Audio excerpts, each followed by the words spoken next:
Once more, please give rise to bodhicitta and listen to the Dhamma with bodhicitta. So, where have we reached? We've reached page 153, the nature and categories of faith, which is what makes one take the entrance of refuge.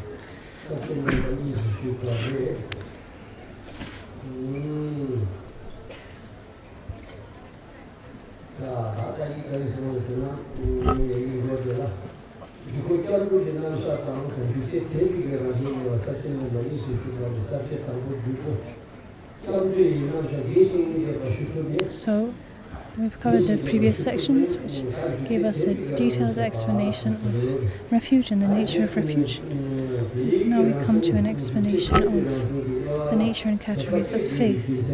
Faith being that which makes one take the entrance of refuge. This is described in 7 parts: the reason one needs to develop faith, categories of faith, how to cultivate faith, and so on. 7 different points. So we begin with the first, the reason one needs to develop faith. So to begin with, I'll give a kind of overview of a framework before before moving on with the text.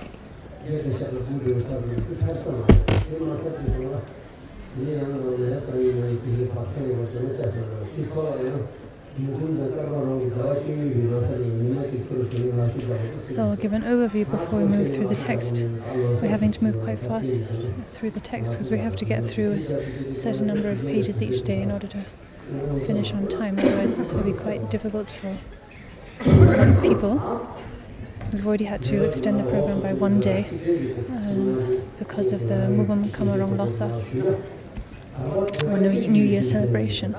So, the reason one needs to develop faith. Faith is like a universal panacea. A single medicine that can heal 100 or hundreds of illnesses. That can cure all the different types of illnesses. If you had one medicine that could cure all illnesses, that's a very precious medicine, right? So faith is like that. And equally, if you lack faith, there's really not much can be done. If you lack faith, then it's very difficult to progress. It's not possible to recognize the natural state. To recognize the natural state, the true nature of things, we need faith on the one hand, and wisdom on the other.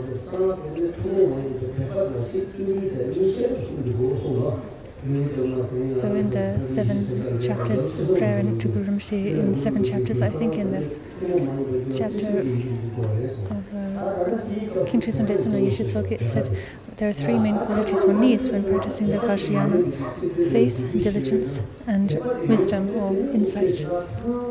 So faith is indispensable. Even if you don't have really penetrating insight or wisdom, if you have stable faith, that faith itself will guide you, faith itself will lead you along.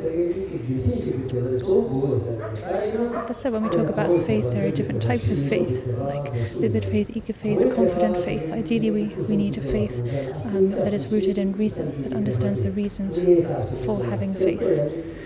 So vivid faith is the kind of inspiration we give rise to when we encounter images of the Buddha and so on, and we're just filled with this inspiration, thinking just how wonderful, how delightful. Then we have eager faith. So it's like the second step of having that inspiration. You're inspired by what you hear of the Buddha, Dhamma, and so on. And you think, you're not just inspired, but you think, oh, if only I could develop those qualities for myself. So this is quite different from envy or covetousness, coveting the qualities someone else has had. Rather, with a pure mind, you wish, oh, if only I could develop those qualities myself. This is what we call eager faith. And then one can develop confident faith or irreversible faith. Irreversible faith, which is where you reach the point where your faith is so steadfast, so deeply rooted, that you would not hesitate to give up your life for the sake of the Dhamma. You have that much confidence in the truth and validity of the Dhamma. It's an unshaking faith. So So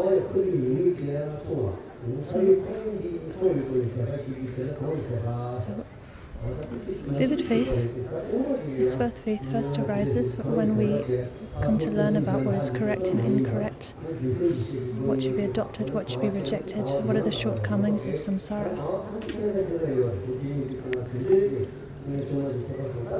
With that knowledge, we can give rise to vivid faith, a genuine vivid faith. Of course, the inspiration of vivid faith can also come about in other ways, in other strange, unlikely ways.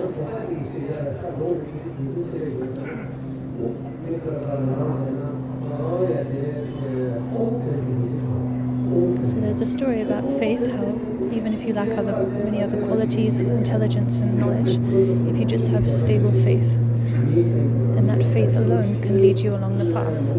So there's the story of Ngondro Ben, who was really a very dumb man, but he had really deep-rooted, stable faith, wholehearted faith in the three jewels.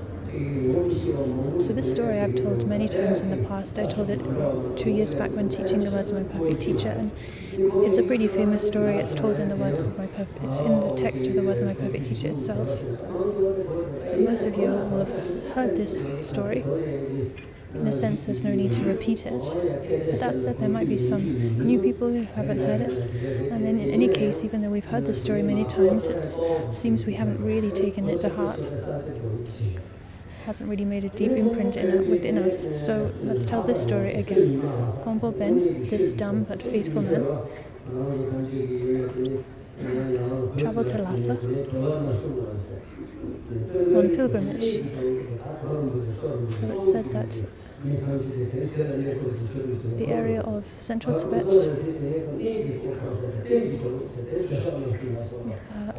upper Tibet, in Upper Tibet you're liberated by sacred places. In central Tibet, of Lhasa and so on, you're liberated by supports, meaning the sacred supports, the statues of Lhasa Jo and so on.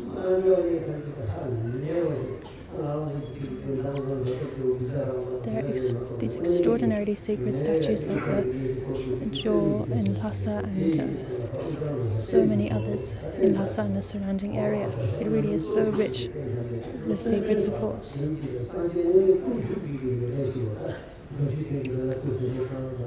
From the Jo statue and so on,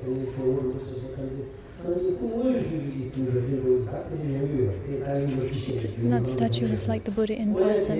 People have even seen it speak, it's seen it come alive. And in eastern Tibet it's said that one is liberated through the sacred gurus. In Kham, it's really true. Kham, or we could say eastern Tibet, there's just the land is filled with the legacy of these sacred lamas, this golden garland of sacred lamas who, with extraordinary realization. So these are these three types of liberation that are talked about in the different areas of Tibet.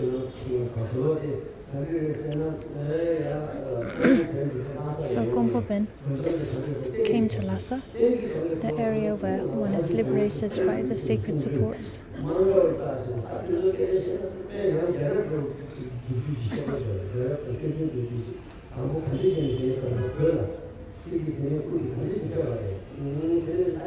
He went to see the Jo statue,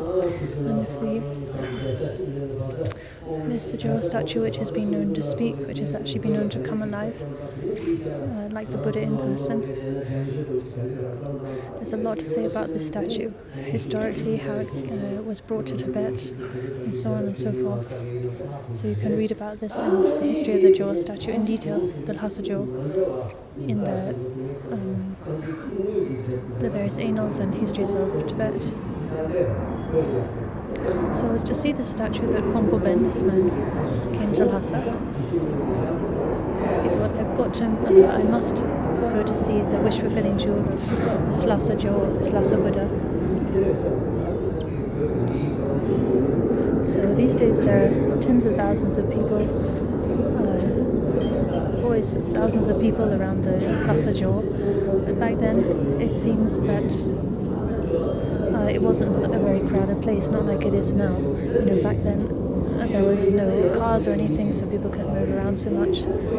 So it seems it wasn't crowded and busy like it was now. So Ngondro Ben got to Lhasa, travelled there on foot. He got into the temple. There was no crowd or hustle and bustle or anything, so he kind of leisurely entered the temple and found himself standing before the sacred Ngondro Buddha of Lhasa.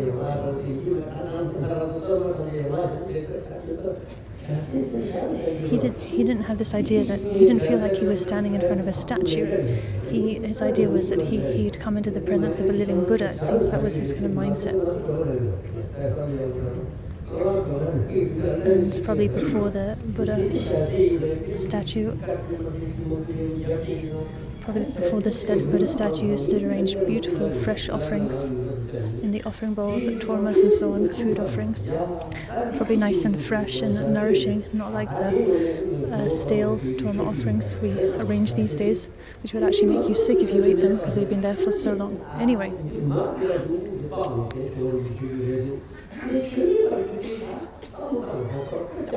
So he looked at these offerings. One of the offerings was a butter lamp, right? And he thought, this butter here, right, this must be the Buddha's food. Right, I get it, this is what he eats. And why is there a flame burning in it? Oh, that's to stop it from freezing over because, it's so cold in the winter. This is to keep it soft. So we thought, well, this is obviously, the butter in this lamp is obviously the food that Buddha eats. Well, since that's what he eats, I must eat the same too. So he dipped his hand into the big Buddha lamp and swallowed a lump of the butter. He thought, like, oh, I've really got this.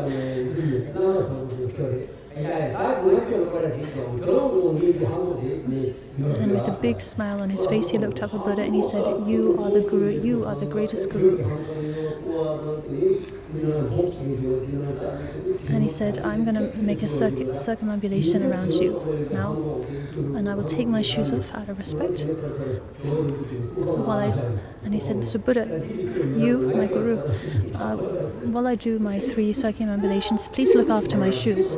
So he took his shoes off and placed them up on Buddha's lap.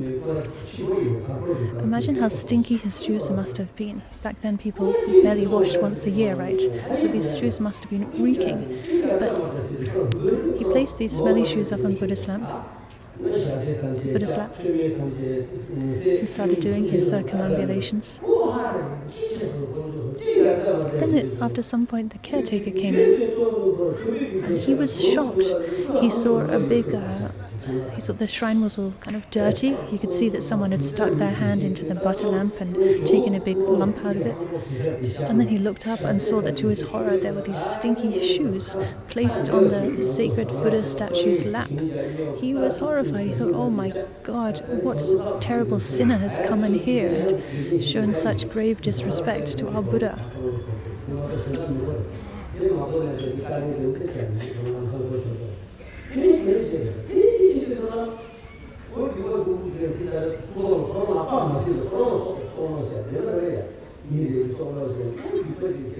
The caretaker then got a stick.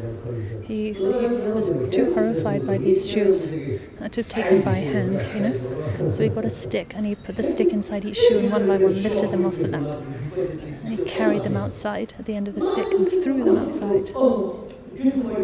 As he was throwing them outside, then the Buddha statue actually spoke.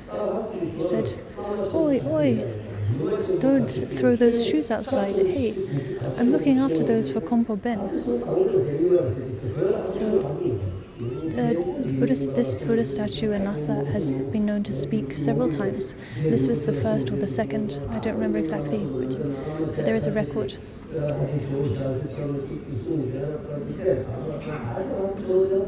Extraordinary things have happened with this Joel statue, this Buddha statue in Lhasa. Lamas have received prophecies from it, instructions from it, treasures have been revealed from it, and so on. So at this point, the Buddha statue said, "Hey," to the caretaker, "don't throw those shoes out. I'm looking after them for Ngondro Ben. Bring them back in."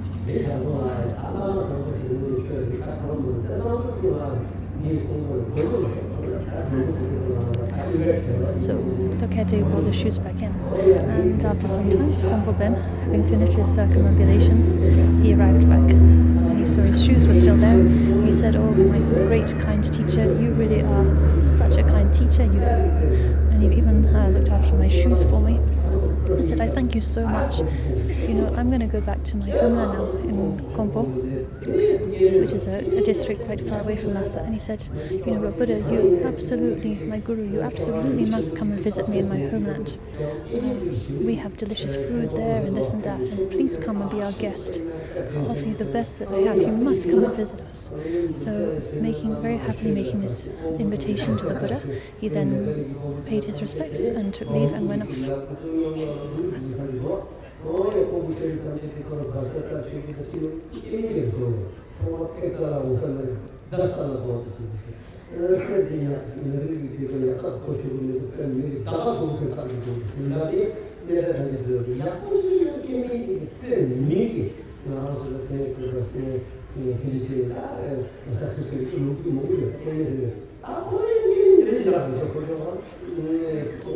So Ngondro Ben, he was married, and his wife was a really excellent woman.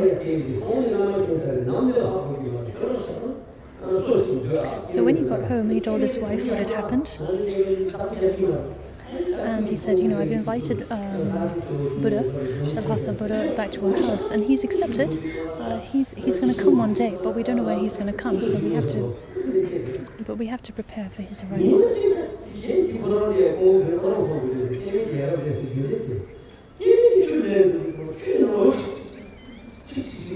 And the wife said, "Okay, of course, of course." One day, the wife was down in the river collecting water, and the water started to ripple, and some light appeared on the water.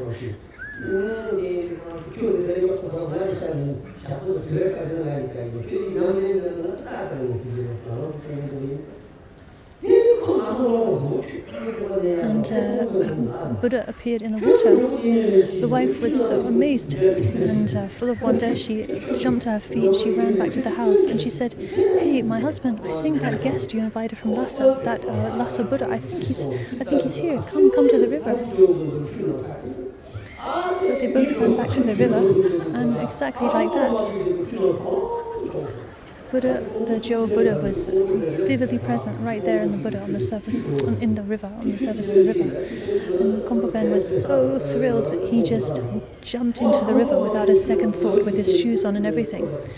And because he thought, "Oh, my precious guest, my precious guru, the Buddha, he's fallen into the river, this won't do." So he just jumped into the river and hauled Buddha out of the river onto the dry land, with his clothes all dripping.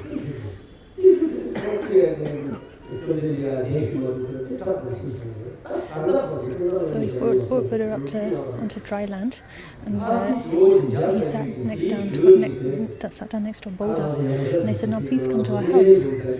And Buddha said, "Oh, I'm not going to go any further than here. I'm just going to stay here." And he dissolved into the boulder, and that's now a sacred site blessed by the Joe of Lhasa.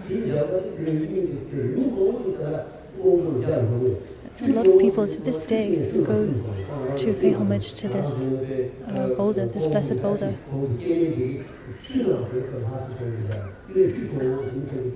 It's called the water jewel because the jewel appeared from the water of the river there.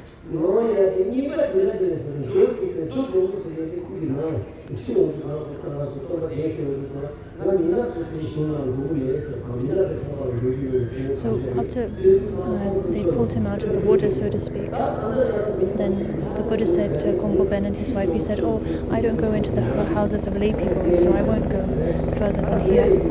And with that, he dissolved into the rock. So both of these sites, the spot in the river where he appeared, and then the boulder that he dissolved into, are both now sacred sites that people still go on pilgrimage to. They're called the Water Jewel and the Boulder Buddha.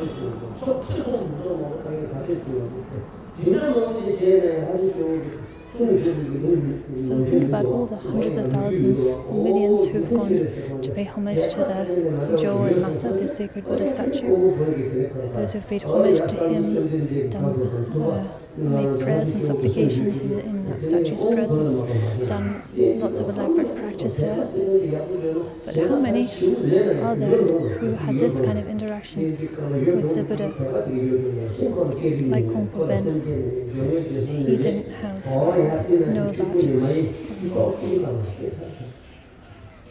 know about the generation and completion stage. He didn't know much about bodhicitta, about the threefold excellence, or anything really. But what he did know was faith. He just had this wholehearted, deep-rooted faith. So this goes to show the power of faith. If you have pure, deep-rooted faith, then that faith itself will lead you along the path. That faith itself will do its work. It will lead you to a realization of the natural state. It will guide you along the path to enlightenment. So, faith, diligence, and wisdom. These three qualities, Guru Rinpoche said, are indispensable, but the pillars of the Vajrayana path. So when we say faith, it means faith like that. So the point of hearing this story is to come to understand, right, without faith, then we really need to have faith. Without faith, I'm really not going to get far. So another story. In the past, there was a successful businessman. He lived with his mum, and his mum was a really faithful woman. Her son, the businessman, would go off every year to central Tibet on business. And every year his mother would say, "My son, every year you go off to Lhasa to do business. That's such a sacred place where the Buddha, there's a sacred jaw statue which contains relics of Buddha Shakyamuni himself. So please, next time you go, please bring me back some sacred relic. Bring me back some blessings from Lhasa."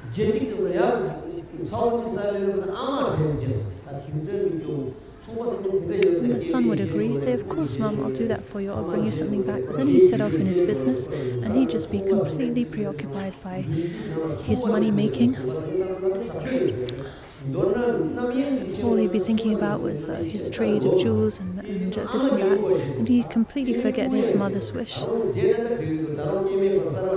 So this is really the shortcoming of businessmen, right? Of businessmen and money makers. These days people think, to be a businessman is a wonderful thing. It's a respectful and wonderful thing. But there's really nothing more lowly than being a businessman, someone who's just strives to make money. When people get so preoccupied with making money, they forget everything else. Of course, they forget the Dhamma. They even forget their own wives, their own children. So this businessman was just like that. He promised his mother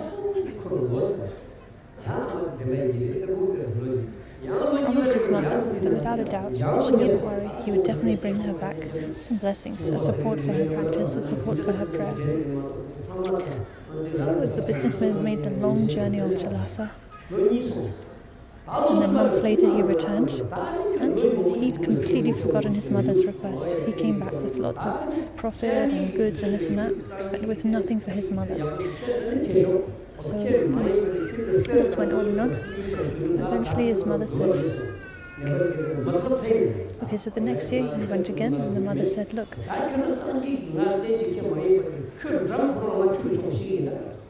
he said, look, my son, you're going off to Lhasa again on business. I do not need anything from you. You don't need to bring me presents. You don't need to bring me jewelry and turquoise and corals and gems. I do not need any of those. What I need is some blessing from the sacred site of Lhasa." He said, "If you forget again to bring me a blessing and you come back empty-handed, you come back just with gold and silver and gems but no blessing for me, I swear to you, I will take my life in front of your own eyes. I will kill myself in front of your eyes. Do not forget this time." And the son was quite alarmed. He thought, well, this is a bit much. My mother making this kind of threat.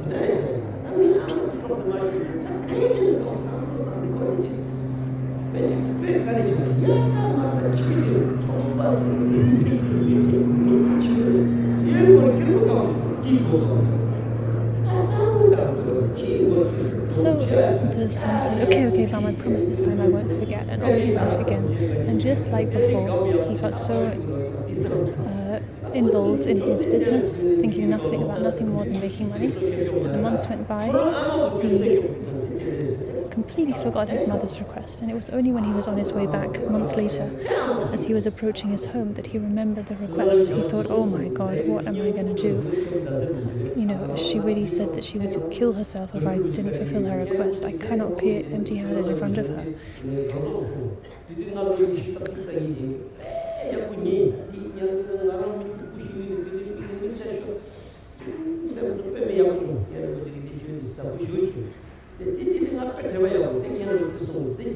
So this story, I remember hearing Kim Rinpoche tell this story when teaching the words of my perfect teacher in Ngondro. I was 22 or so at that time.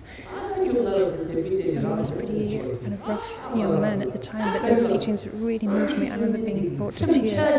Kim Rinpoche's teachings were just so blessed. Anyway, later as well, I received the words of my perfect teacher from him again, but I remember him telling this story that time.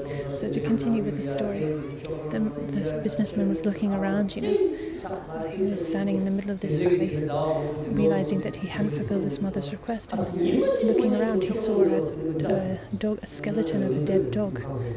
He went over to the skeleton, bent down, plucked out a tooth, wrapped it in a piece of brocade, and put it in a little casket. Then, when he got back home, he gave that to his mother, and he lied to her. He said, Mum, this is a tooth of Buddha himself. I got this for you at Lhasa.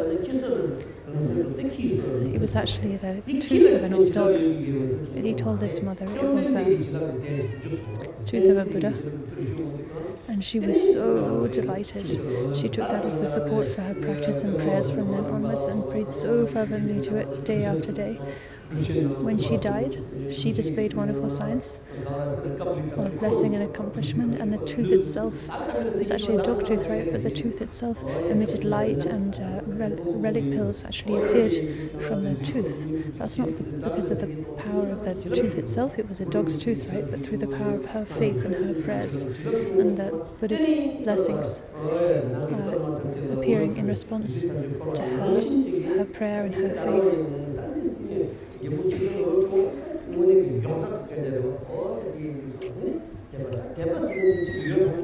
So this again shows the power of faith. Faith is just indispensable. If we lack faith, then we just cannot do without faith.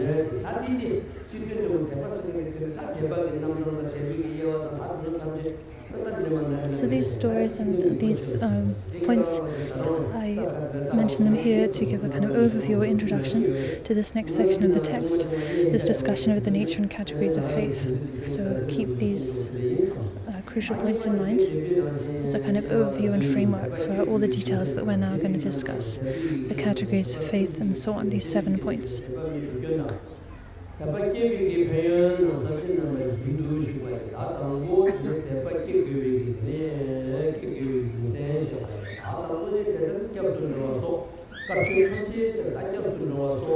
reason one needs to develop faith, the root of taking refuge in of every other kind of virtuous practice, the 7 branches, the mandala offering, the vajrasattva, practice Guru Yoga, whatever it is, the root of all virtuous practice is faith and faith alone. So right from the start it is very important to train in cultivating faith. So Gyaltsab Gyaltsab Rinpoche is saying to us it's important to cultivate faith. As Nagarjuna says in his Jewel Ballad, because one has faith, one relies on Dhamma. Because one has wisdom, one has perfect understanding. Of these 2, wisdom is the chief, but faith it is that must come first. So there's a lot we could say about this. But because one has faith, one relies on the Dhamma. When you have faith, you will follow the Dhamma. When you have Dhamma, when you have wisdom, you'll have perfect understanding. So Buddha is described in sutras and so on as having eyes and feet, or wisdom and legs. This refers to the eyes of wisdom and the legs of faith. So these 2 are crucial the legs of skillful means, so namely wisdom and faith.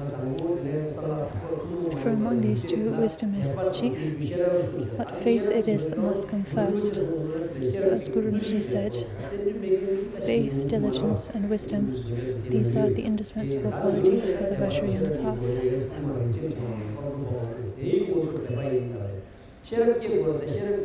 So we need wisdom, we need to generate wisdom, but first of all we need to have faith.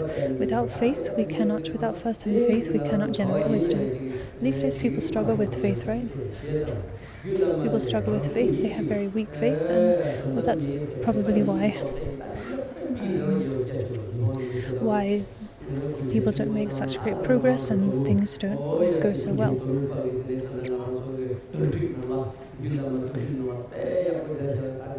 In Kunken Dolpova's commentary on the Sublime Continuum, the Uttara Tantra, he explains this following point. He comments on these two lines from the Sublime Continuum in a really wonderful, brilliant way. Anyway, as it says in the Sublime Continuum, the absolute truth of the self-risen state is to be realized through faith. The self-risen state of the natural unity of appearance emptiness, bliss emptiness, awareness emptiness, however we describe it, that absolute truth, the absolute reality, is to be realized through faith. What type of faith are we talking about here? We're talking about the irreversible faith, of conviction in the nature of reality, in the natural state.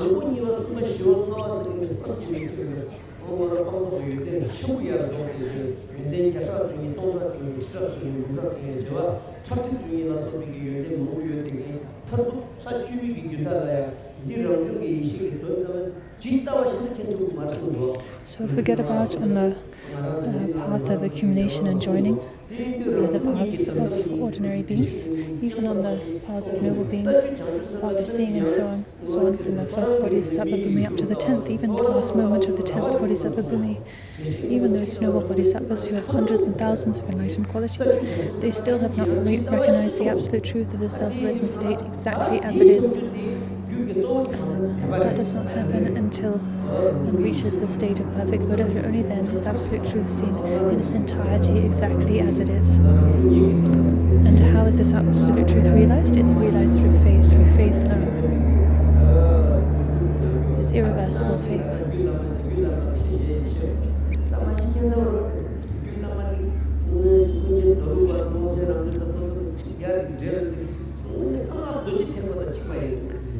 The Sublime Continuum, this treatise, when masters like Dolpopo and Chimba explain it in their commentaries.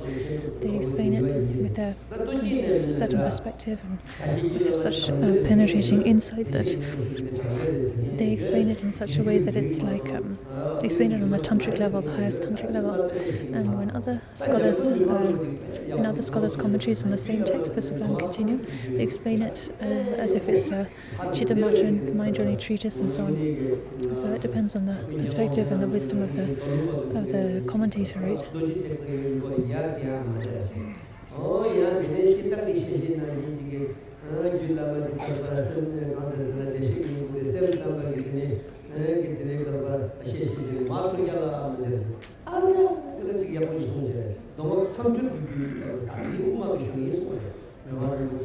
So Migron Rinpoche's commentary on the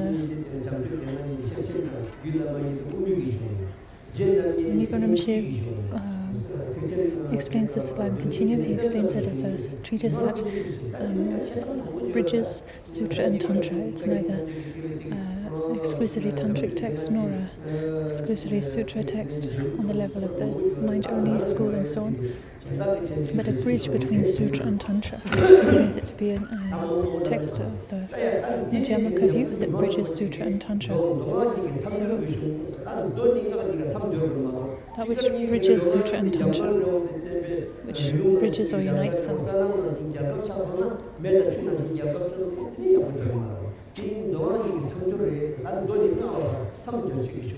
So which can lead you from Sutta to Tantra, so to speak, bridge the gap.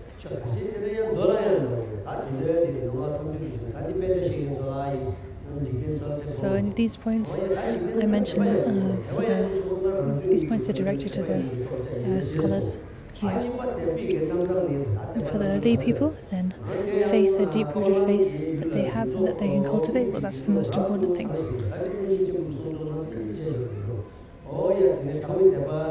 So categories of faith. The essence of faith is a clear, untroubled mind, aware of what should be adopted and what should be avoided. And for this, there are 3 categories: vivid, eager, and confident faith.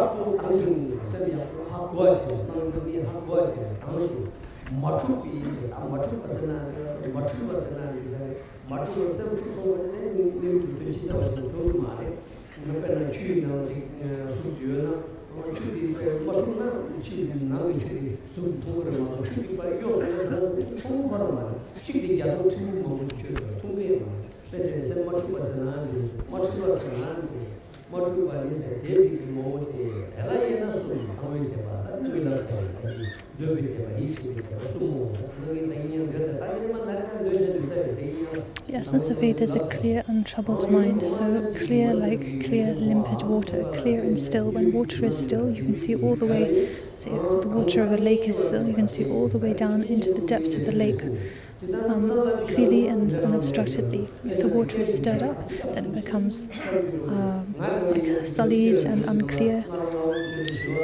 So a clear, untroubled mind. With a clear, untroubled mind, just like clear water.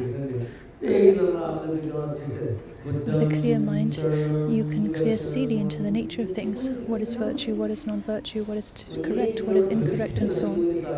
So this is the nature of faith, a mind of faith. So the first type of faith is vivid faith, a clear, fresh state. Like for instance, when we see the Bodhanath Stupa,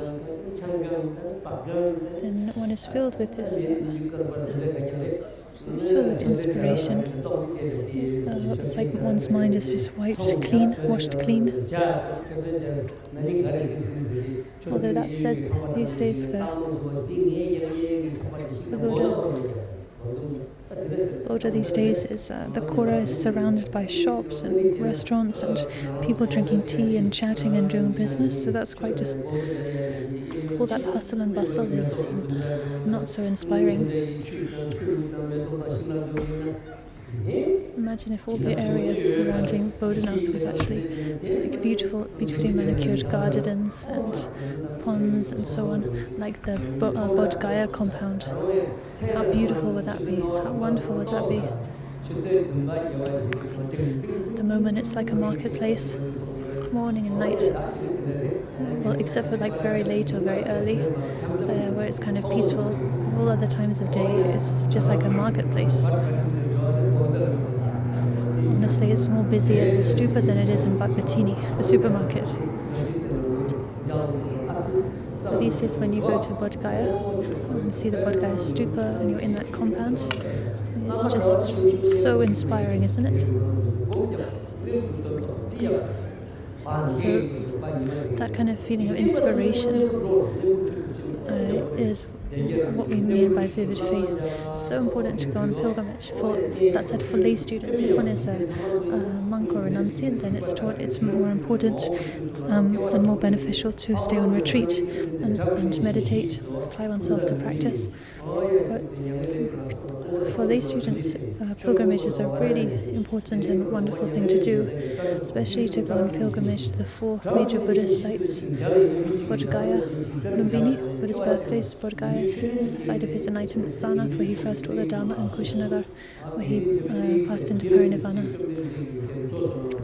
These 4 sites, which Genren Chögyal wrote about. Genren Chögyal visited these sites last century and wrote like a travel manual about them.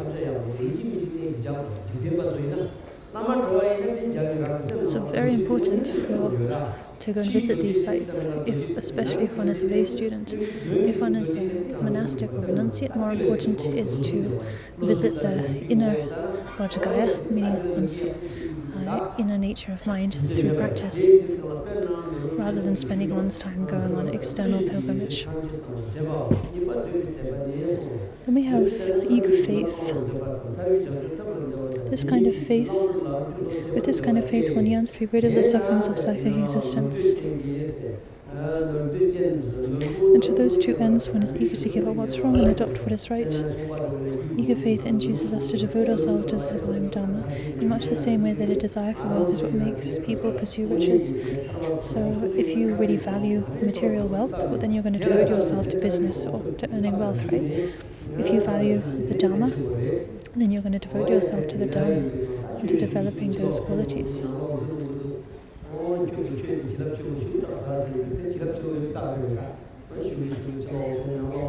So again, we have people standing up and getting down, walking around in the middle of the teachings. You say from your mouth, "Oh, your teachings are so precious." But if you really, is this really a sign that you truly think the teachings are precious? Standing up and getting down and so on. Of course, if you're old, the elderly who might really need to pee or something, they're the exception. But everyone else should not be standing up and so on during the teaching sessions.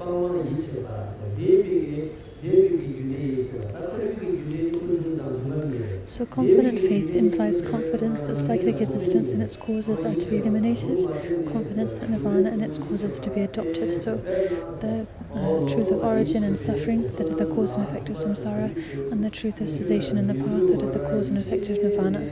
These two things are to be abandoned and adopted respectively.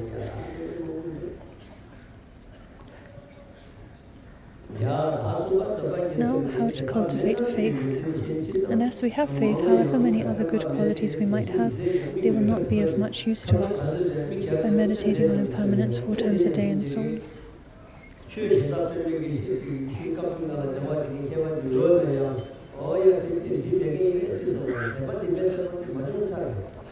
Even if you're a great scholar, learned in the Buddhist scriptures, in all 5 major genres of Buddhist teachings, if you lack faith, however many other good qualities you might have, like great scholarship and knowledge of the scriptures, they won't be of much use to you. It's like being beautiful but being blind. So we have to make an effort to develop faith.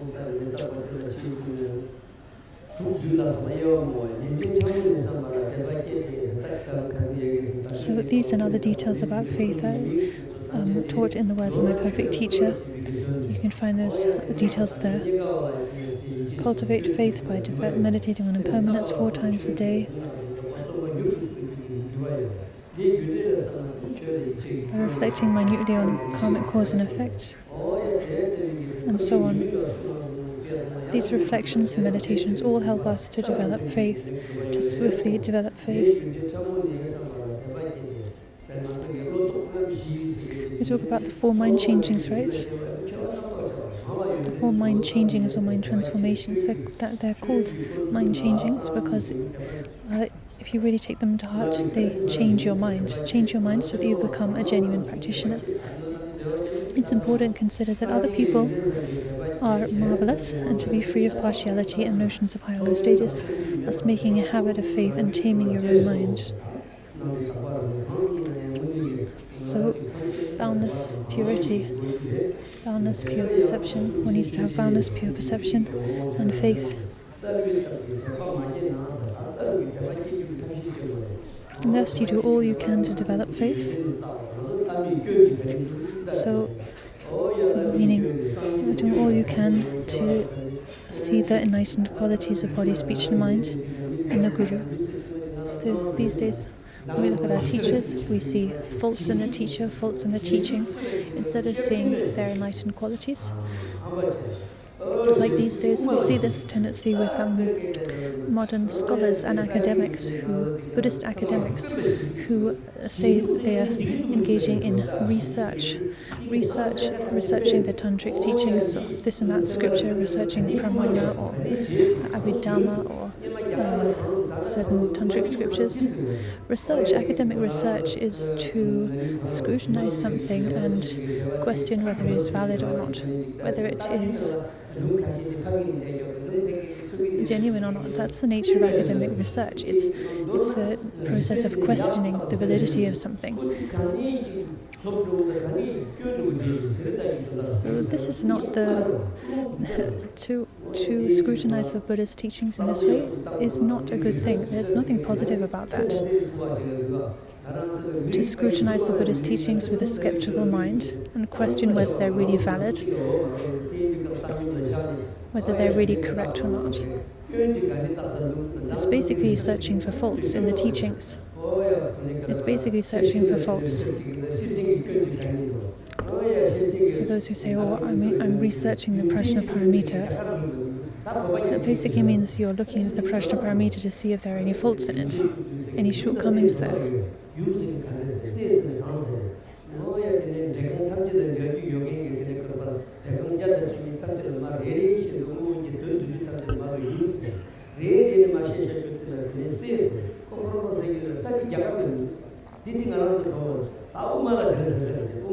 And these days there are such academic researchers who are making claims like, we talk about, there's making claims that certain Dharma terms like the mother Prajnaparamita and some,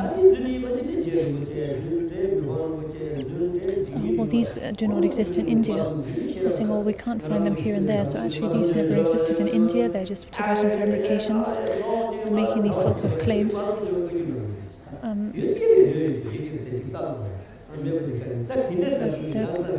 Just because they can't find something in the extant scriptures, they jump to the conclusion that therefore it never existed and that this and that is of Tibetan fabrication.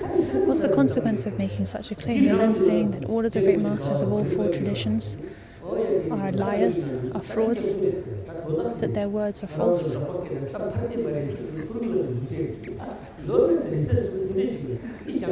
So this is the sort of things that Buddhist academics, Buddhist researchers are doing these days. This is not a good thing, right? There's nothing positive or honorable or beneficial about that.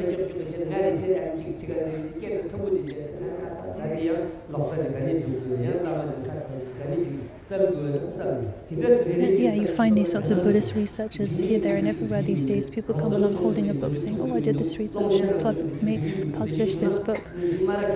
Really proud of their achievement. But I wonder, what have they achieved and what is in their book? Just a lot of skepticism and criticism and this and that. So you might think, Rinpoche is saying these things out of jealousy or what have you for other people's accomplishments. I'm not saying this out of jealousy at all. I don't have a PhD, I don't have this or that degree or certificate, and I don't want them.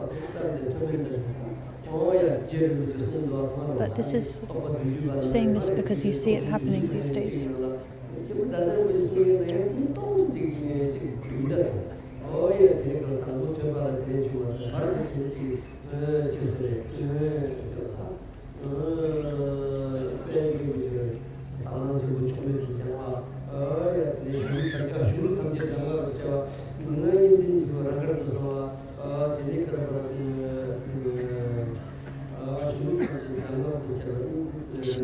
Rinpoche would talk about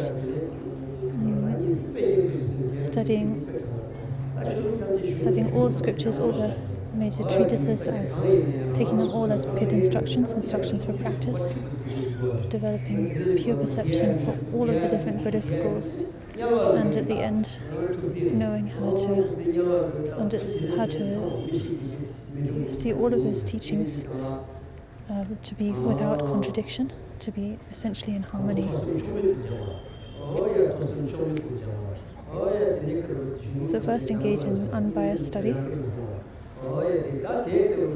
And so a few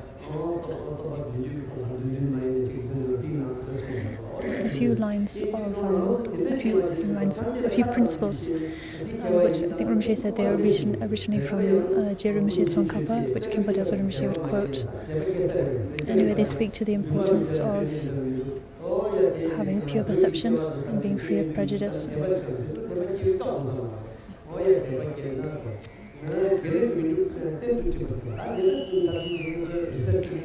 And studying to this end, to that end, to engage in study with this kind of research mindset, this modern research mindset, is that really going to lead to that kind of unbiased faith and pure perception and so on? I think it's really going to lead to those benefits.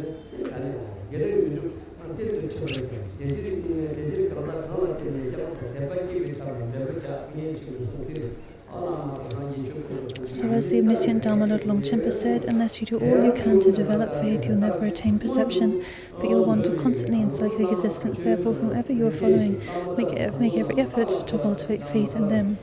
In the first place, you'd be shrewd in seeking a teacher and the teaching. Begin by examining the sublime beings and so on. So first, be expert, be skilled in examining the teacher. Second, be skilled in following the teacher. Third, be skilled in emulating the teacher. And once you've found a teacher, train yourself in following him or her with devotion. Devotion should be as follows. So devotion, the qualities of devotion here are described by means of 10 similes. So our devotion should be like a mother who never complains or expects to be thanked.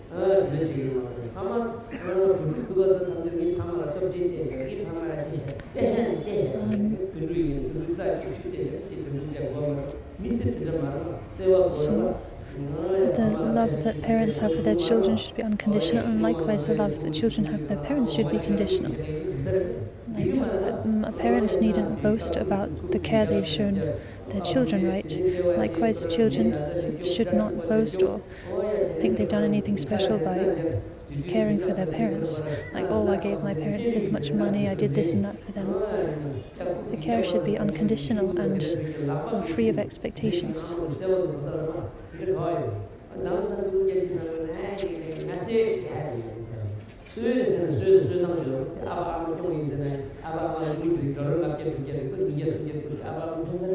These days, though, children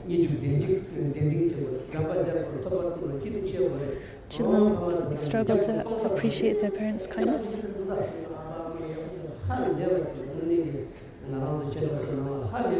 And to honor their parents' kindness and to care for them in return. So that's not everyone, definitely not everyone.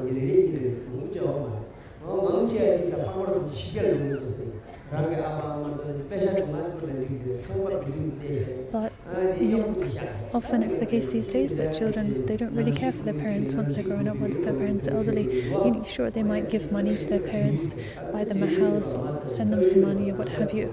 But what about real emotional care and love and affection? So I'd say this is especially directed to the Western students here, because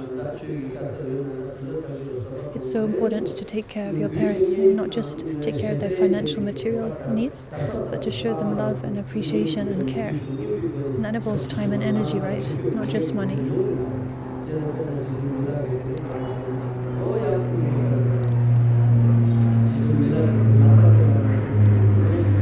Devotion should be like the string of a bow, neither too taut nor too slack.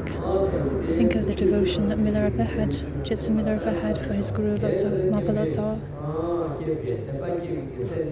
Consistent and unwavering.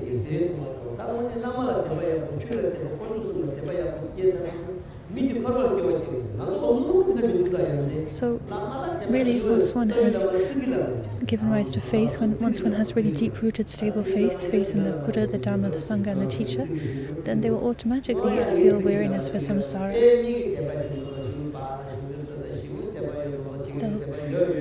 They'll feel really disillusioned with samsara and inspired to practice in order to free themselves from samsara. But that said,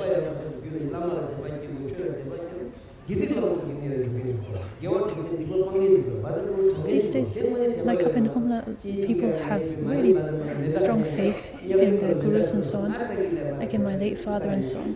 But they don't necessarily have faith in the Dharma in the sense of devoting themselves to practice. So really, if one really has faith in the Dharma and so on, then one will have faith. Yeah, one will have faith in the Dharma in the sense of observing what is correct and incorrect, and devoting oneself to the path, avoiding non-virtue, cultivating virtue. and following the Dharma. Failing that, to just have faith in the teacher but not a faith in the teaching, not following their teaching,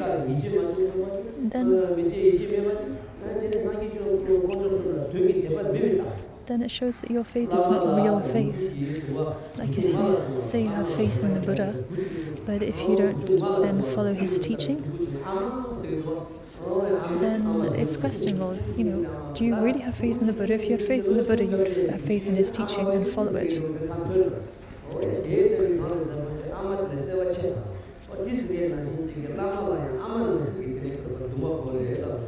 So you should have love for your teacher in the same way that you have love for your mother. Just this deep affection and care.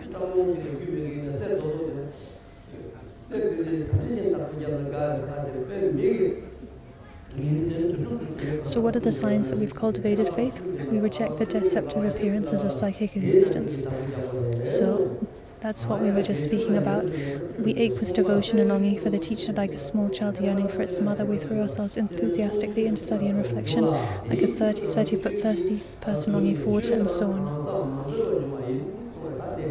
So it's when these signs occur that the Dharma has tamed our mind and the teachings in the individual have not gone different ways.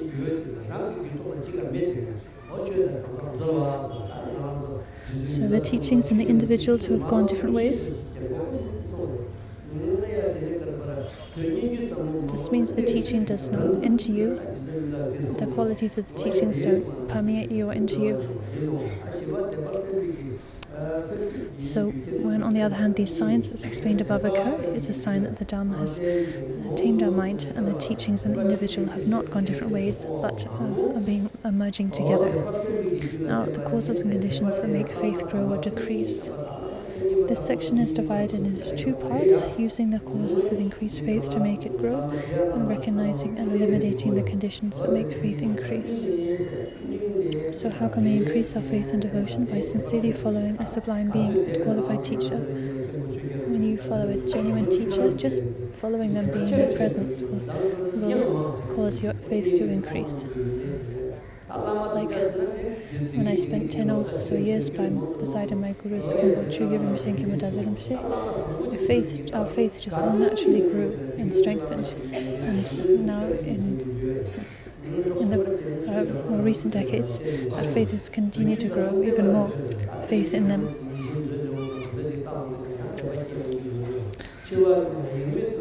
So likewise, by relying on special companions, our faith will grow by studying the profound sutras and tantras, the profound Dharma teachings. Our faith will grow by reflecting on distracting on death, by reading or listening to stories like the story I told of Kompo Ben. For some people, these are real inspirations, real causes for faith to grow, and by doing longer sessions than before of meditation and so on. So, by training in retreat, doing a 3 retreat or so on, doing periods of focused, intense practice, as a result, one faith grows. So, your faith at the end of a 3 retreat is deeper than it used to be. Your faith after doing 10 million Vajraguru recitations is deeper than it was at the beginning. So, practice itself, devoting yourself to practice, is a cause for deepening faith. Because of faith, one does not engage in negative activities, and one performs the activities praised by the sublime beings. Train in each of the above. So now recognizing and eliminating the conditions that make faith decrease.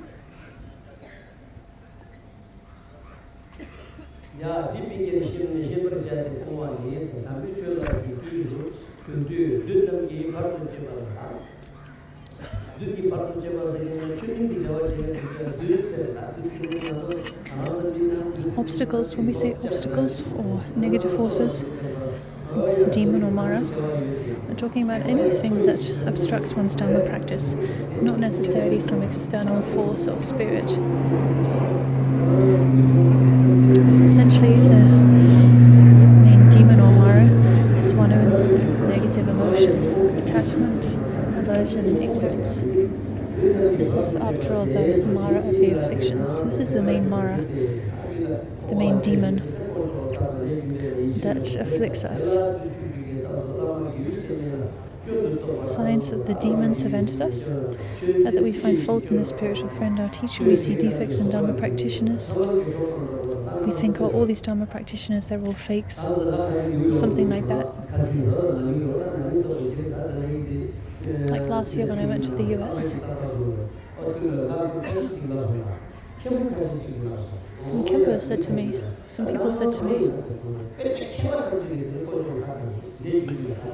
they said, I don't know what's going on these days, but these days we find even scholars, even Kempos and so on, who are criticizing Buddha, who are denigrating the Buddha, explicitly denigrating the Buddha.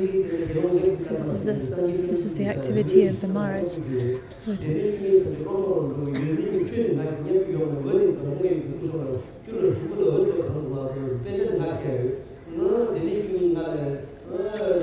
They're so learned in the Buddhist teachings, and yet they're denigrating the teaching, denigrating the Buddha.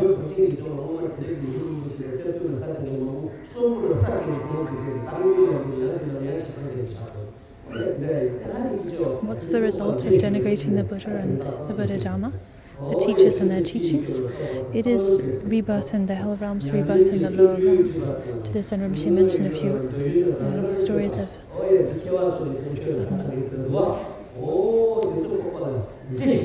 followers, people in Buddha Shakyamuni's time, and also in Guru Rinpoche's time. There are people who've denigrated Guru Rinpoche and the treasure readers and so on.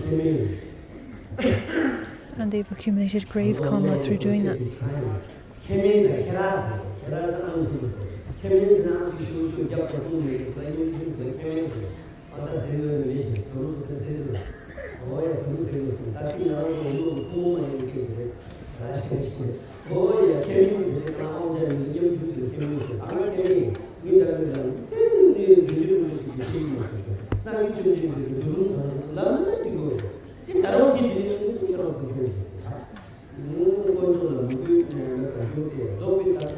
So, to find fault in their teachers, to see defects in Dharma practitioners, these are signs that the demons have entered us.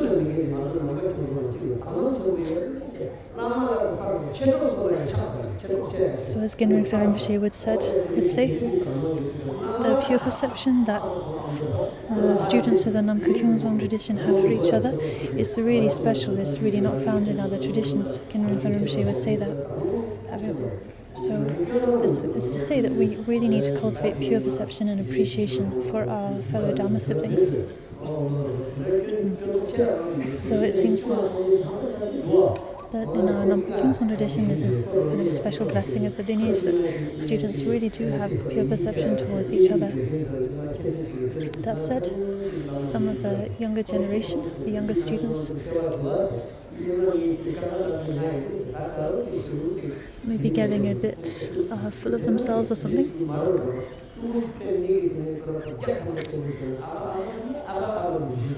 A bit full of themselves and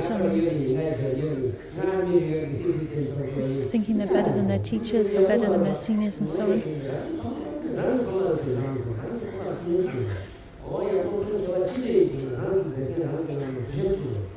That's completely mistaken, right? No matter how learned you've become learned through the kindness of your teachers, right? So to get really proud and arrogant and think that you're better than your teachers and just to disregard their guidance, that's just indecent behavior. Like for children to disregard their parents' kindness, it's just so indecent.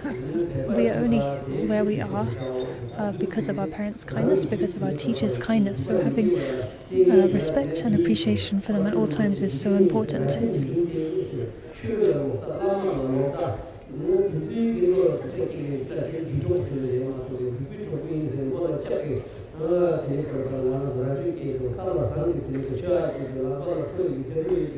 How can such conditions be prevented? Reflecting on the excellent qualities of the teacher and so on, developing pure perception and respect for all who practice the Dharma. So this is what we've just been talking about. Telling yourself that seeing bad in other people is a sign that you yourself are impure. And avoid jumping down. Avoid befriending ordinary people, or avoid befriending bad company, negative friends. When we say negative friends, we're not talking about people with smoke coming out of their ears and horns on their head. People who don't appreciate the Dharma, who criticize the Dharma and the three jewels and so on, they are bad friends. They should be avoided. Recognize that a decrease in faith is a demon. Mara the demon comes in front of beginners and diverts even the devoted. He turns back even those practicing the activities of the bodhisattvas. So now the particular characteristics of faith. What are the particular characteristics of having faith? When one has faith, one is like a fertile field. Faith is like a great ship crossing the river of cyclic existence. It's like a reliable escort protecting us from our enemies, the afflictive emotions. We could tell different stories to illustrate each of these points and qualities if we had time. Faith is like a good mount, a good horse that takes us to the land of liberation. If you have a good horse, you can get to your destination, you can travel far.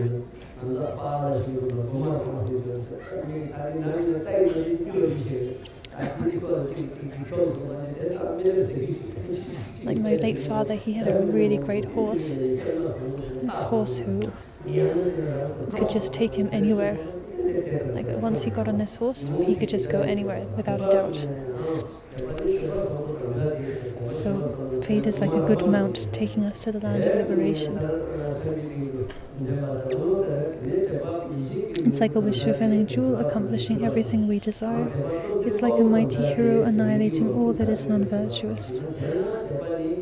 Faith is like a sublime quality, and for this reason it's the first of the 7 noble riches. People who have faith are especially exalted, and yet they're extremely rare. So, typically we say, oh, people who have a lot of money are rich. But from the perspective of Dharma, then just having money doesn't make you rich. Having the qualities of faith and so on, that's what makes you rich. Having these noble qualities is what makes you rich.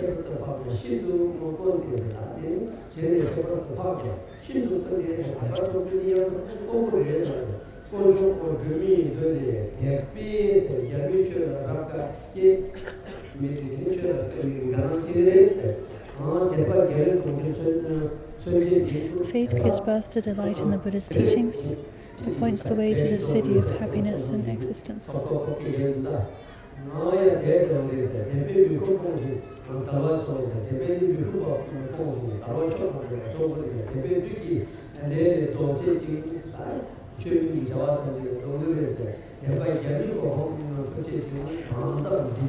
Faith is what makes one attain Buddhahood amongst the host of ordinary beings. Rare are those who have such faith in the Dhamma.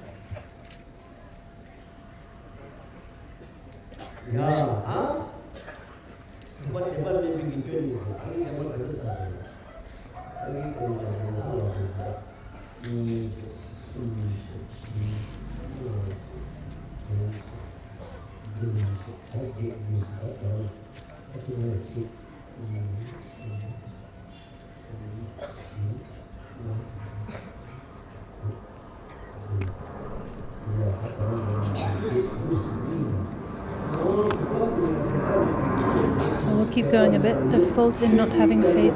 People who lack faith are deprived of the good fortune of being able to practice the Dhamma. So just like it said, from roasted seeds or burnt seeds, no greenery will sprout, and those who have no faith, no virtue will appear. Without faith, you cannot attain enlightenment. Just like a rock on the bottom of the ocean will never appear on the surface, without faith it's impossible to reach the dry land of liberation. Just as a ferry without a helmsman will never reach the other shore, without faith it's impossible to traverse the great river of suffering. Without hands, it's not possible to pick up anything, so even if you were to find yourself on an island of gold, you would remain empty-handed.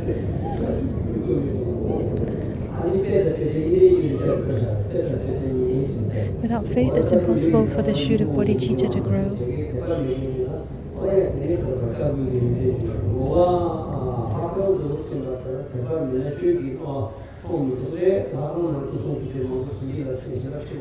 Without faith, one's like a blind person who finds himself in a temple. He can enter a temple filled with blessed statues and so on, but if you're blind, you just can't see them.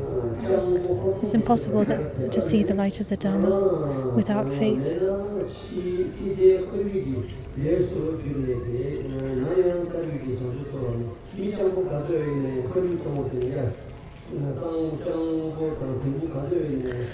Without faith, however clever you are, you're trapped in the deep pit of cyclic existence. Everything you do becomes an action that leads to cyclic existence, and it's impossible to ever attain the freedom of enlightenment.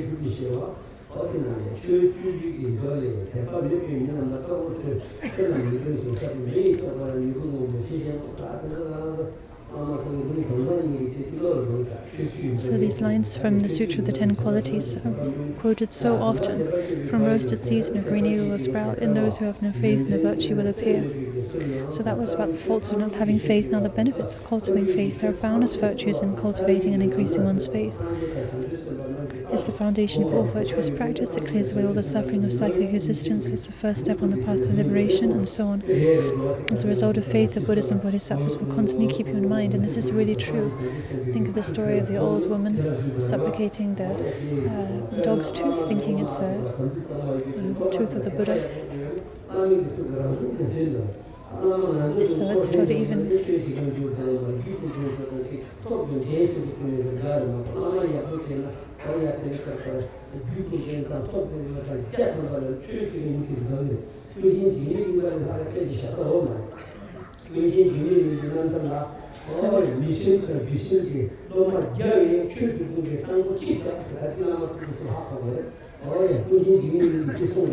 Maharshi said, if you have faith, a student who has faith will receive blessings,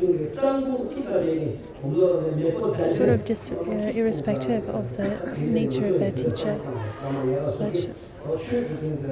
So a lousy teacher will be interested in money and wealth, and will be more interested in the students and so on who have money and make them offerings and give them presents. But a genuine teacher will not be moved by such things. They'll just be interested in the Dhamma and in truly benefiting their students. And I look at the example of Jigme Ningpa and so on. So I say this to all of the lamas up here, the lamas and monks and so on.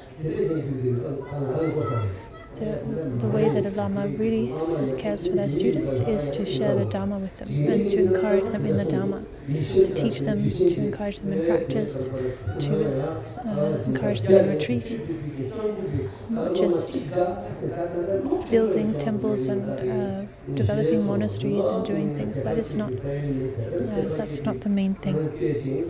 You have a sense of shame, a sense of decency and wisdom.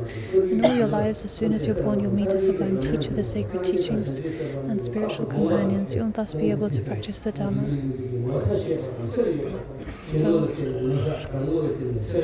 as Jigme Ningpa himself says, you'll have a sense of shame, a sense of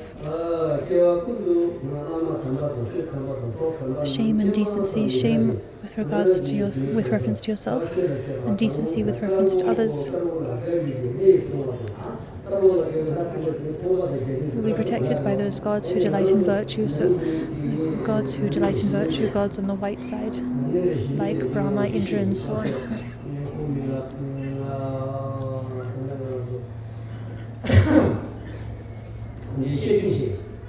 So, recently I taught Nagarjuna's letter to a friend. When Nagarjuna says, if one cares well for one's parents, one will have good luck. What's the reason for that? Because all of the gods on the white side, the gods who support virtue, will support you. They'll appreciate you taking care of your parents, and they'll therefore support you in your endeavors. So, for that reason, those who take good care of their parents will experience good luck. Nagarjuna says that in his letter to a friend.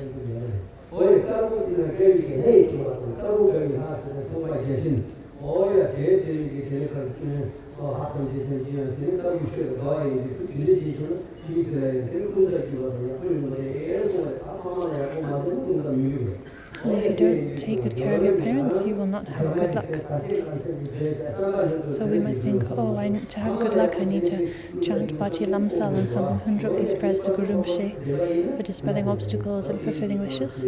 But actually, more important is to cultivate good luck, good fortune, is to take good care of your parents. Falling asleep peacefully in your dreams too, you'll have pleasant visions of encountering your teacher in the Three Jewels and practicing the Dharma, and you'll wake in a happy frame of mind.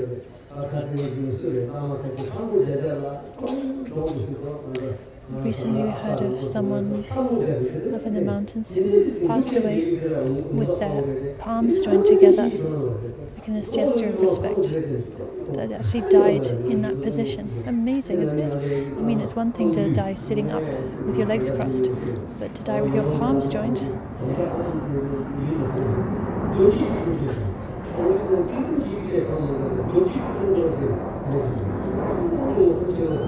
And likewise, someone recently up in the mountains near us died with their legs in the Vajra posture, not just cross-legged, but in the full Vajra posture. That's pretty amazing, right?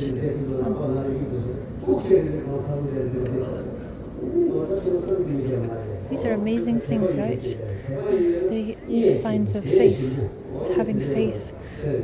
Just as when you have faith, you'll fall asleep peacefully, you'll be in a happy frame of mind. You'll accomplish all your wishes and die peacefully. So, as we see with these people who've died with their palms joined or sitting in Vajra posture, you'll have none of the terrifying experiences of the intermediate state. Swiftly you'll attain Buddhahood. Though for kalpas one might venerate beings numerous as the atoms of the universes in the 10 directions, bringing them every kind of happiness, in comparison, nothing is more sublime than the merit of faith in this Dharma.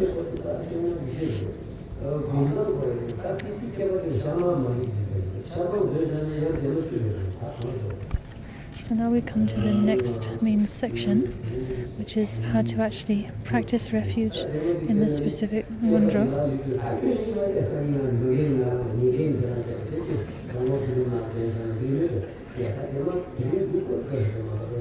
So,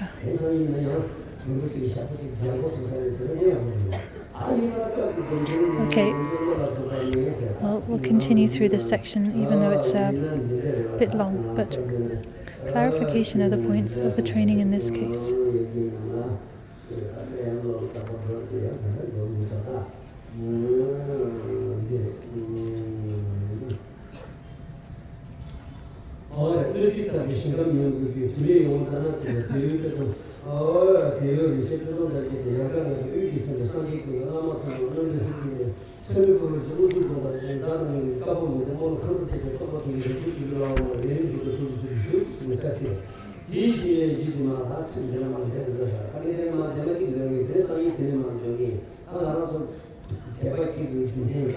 So what comes next, this next section, explains the visualization and so on for this specific Ngondro.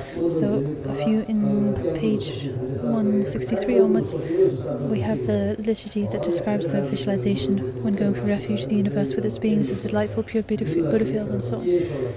So this section describes further describes this visualization.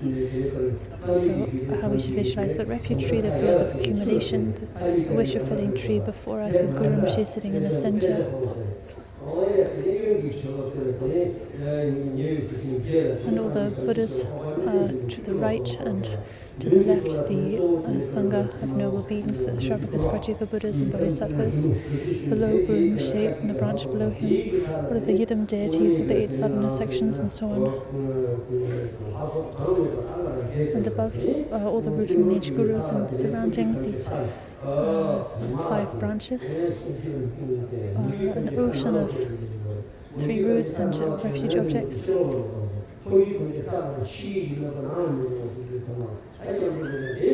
all of the ocean of Dakinis and Dhamma protectors and so on, all the females all facing inward, preventing the cities from dissipating and escaping, the males facing outwards, preventing obstacles from entering and so on. So we'll go through this in more detail tomorrow, but We'll make a start with this section today.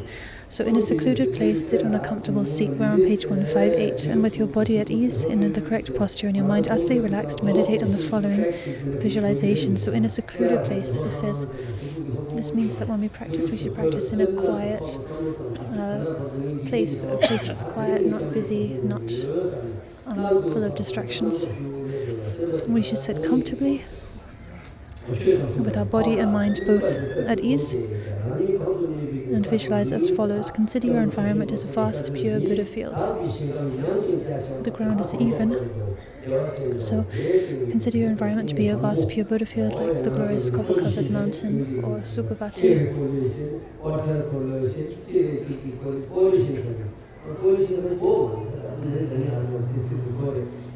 Pure, and this Buddha field is pure, free of pollution, not like our environment, which is everything is polluted now. The water, the air, the earth. The ground in this Buddha field is even, giving slightly when trodden underfoot and springing back when one lifts one's foot, like when you go to a really fancy hotel. They have such thick carpets that the floor almost feels like spongy or bouncy like this. There's a landscape of rivers flowing with nectar, wish-fulfilling trees, fresh meadows with many coloured flowers, beautiful open plains full of flowers. Stop in Salong and in Humla and the nearby areas. We have some beautiful open meadows like this, full of different coloured flowers, some blue like turquoise, white like pearls, white like conchs, saffron crocuses, green grass.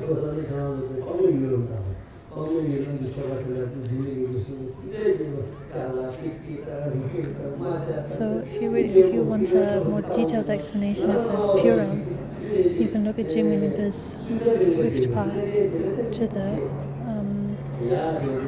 Swift Path of the Noble Ones, where he describes the Pure Realms, the Buddha fields, in so much detail. What the meadows are like, the rivers, and so on and so forth. When I read that, it brings to mind images I've seen of Switzerland. Just how beautiful the mountains there are, and the valleys and so on. They're filled with different species of sleek-coated, intelligent, contented deer. So in short, all the characteristics of Buddha field, whether it be the glorious copper-coloured mountain or Sukhavati or what have you, they are perfect and complete.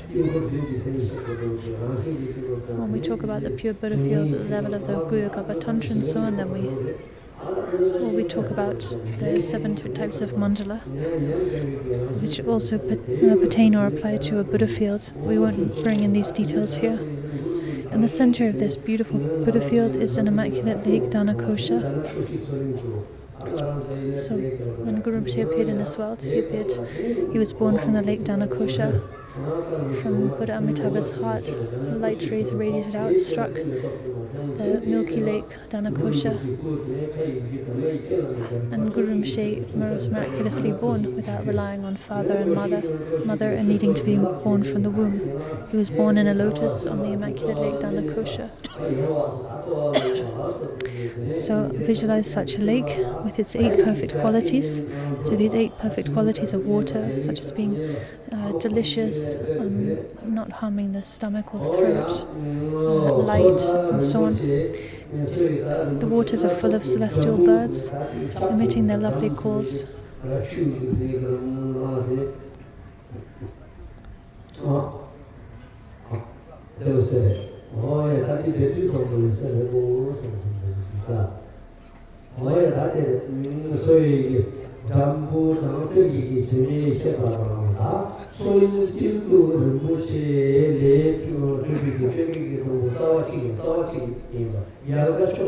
In the middle of the lake is a single stem of a lotus made of precious substances with 5 branches.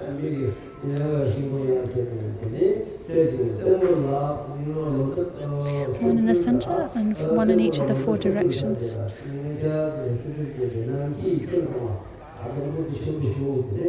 So these branches fill the whole of space, so enormous far-reaching branches. They're bent under the weight of their abundant and perfect flowers and fruits. Like when you have a fruit tree and the fruit is all ripe, then the branches of the tree kind of bow down, right, because they're so heavy with all the fruit, like that. These branches are bedecked with all kinds of beautiful ornaments.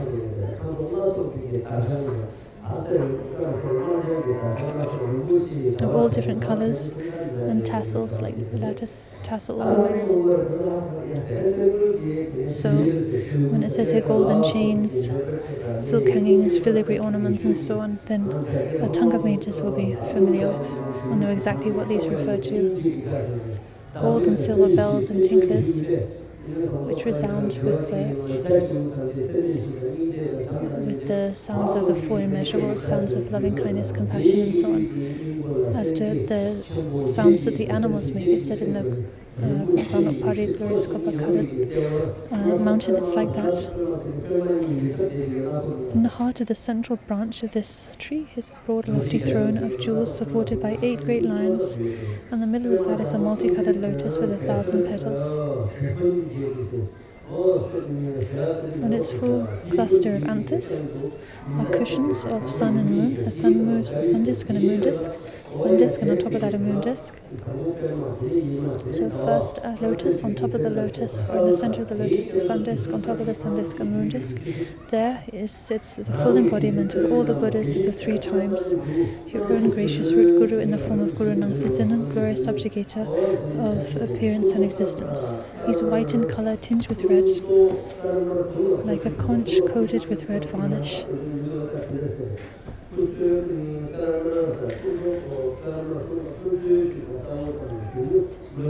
He has the youthful beauty of an 8-year-old. So with beautiful kind of plump, soft skin, and a very youthful radiance. His faith is semi-wrathful.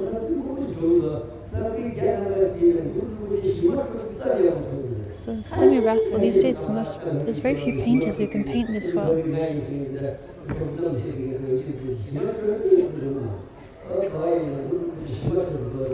Guru Rinpoche always needs to... Guru Rinpoche is semi-wrathful. His expression should be semi-wrathful. But there are few painters who can capture this these days. So either Guru Rinpoche ends up looking like wrathful, not semi-wrathful, or peaceful, like Avalokiteshvara. But he should be semi-wrathful. Half peaceful, half wrathful. We're talking here about the form of Guru Rinpoche known as Nangsizinan, right? There are other forms of Guru Rinpoche which are either fully peaceful or fully wrathful.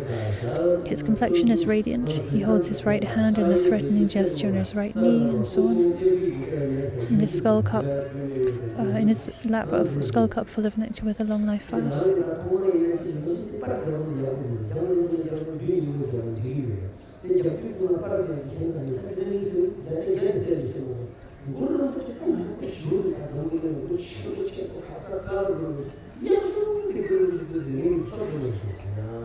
So there's so many Guru Rinpoche statues around the world, but in my mind, my perception, the best is the Guru Rinpoche statue of at Sopema Rawasa Lake in Himachal, India. So maybe it's because of the auspiciousness of the site, the sacred site. But maybe that contributes to my perception of it. But or maybe it's also like the way that the statue's been photographed.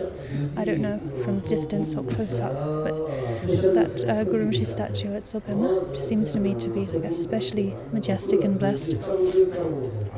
He's wearing one on top of the other, the white secret diamond garment, the blue long-sleeved gown of the mantra vehicle, and a red monastic robe with gold decorations. So a red monastic robe with a gold decoration, meaning gold design or thread running through it, and a brocade cloak the color of power, meaning red.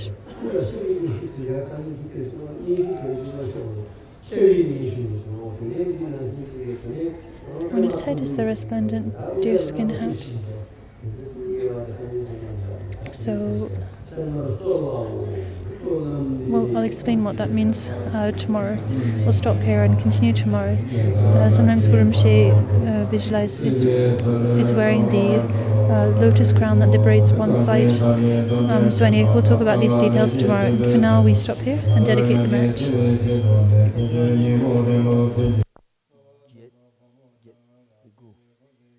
Tokyo Dagayingla Yurdojane Ganjenge Lavje Jodang Madrasa.